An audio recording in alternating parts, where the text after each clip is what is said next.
Spoilers for chapter 1115 just came out, and we got more information on the Void Century, as well as more information on Joy Boy from Vegapunk himself. So I'm gonna be going over that today. What's up, everybody? My name is Slim, and welcome to my channel. Starting out, the chapter begins with more reactions from people around the world regarding Vegapunk's message. Vegapunk says that the Poneglyphs are historical records that tell of a huge battle that took place during the Void Century.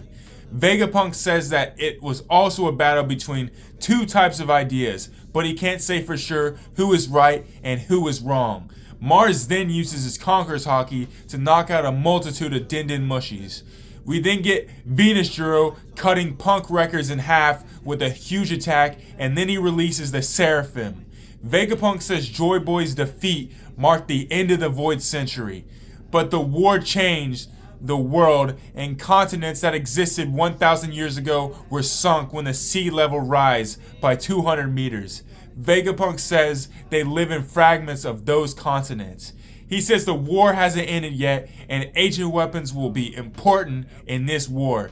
We see Emu's face in the last page, but it's still surrounded in shadows, and there is no break next week.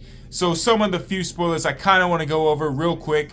The ones about the two types of ideas in the battle between the two people. I feel like it's the idea of freedom and control over everybody. So Joy Boy would be freedom, as well as Emu would be the opposite, which is just power and control over everybody else.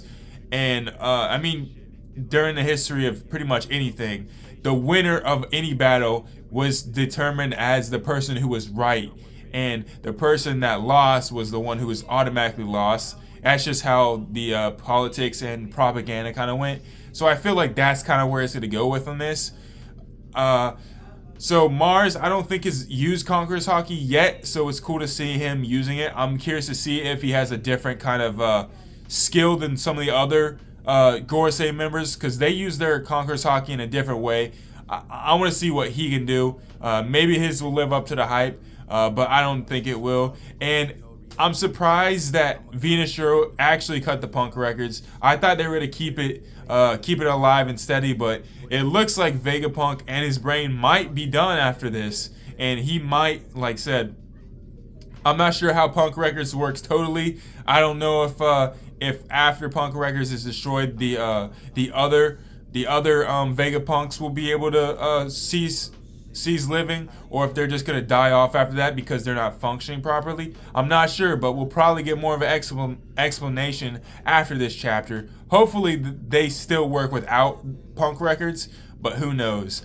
And I'm really hoping we get to see what Joy Boy looks like this chapter, but since Emu, we still don't know what Emu looks like, I feel like we're not gonna get what Joy Boy looks like either. I think it's gonna be more shadows as well, but there's still a chance. And then, I don't know, I just feel like this chapter has a lot of lore going on. It's crazy to know that the sea level went up 200 meters just from, I guess, using the ancient weapons. But that seems like a drastic amount. And I don't think it's been going up that high in the recent events. So I wonder if that's just saying that the actual ancient weapon that the one that Vegapunk made is based off of can raise the water level even higher than what the one that he made can. Because if it can, that's kind of crazy. But we still don't know where that one is right now. They just made a model of it. So I'm really curious to see why it was jumped up that high just from the war. But hopefully we get more of that revelation in this chapter. And I'm super excited for whenever we get to see Emu. But those are the spoilers we got for this chapter so far. Once we get more, I'll make sure to go over that. And if you did like my video, make sure to like, comment, and subscribe to my channel. And until tomorrow, peace.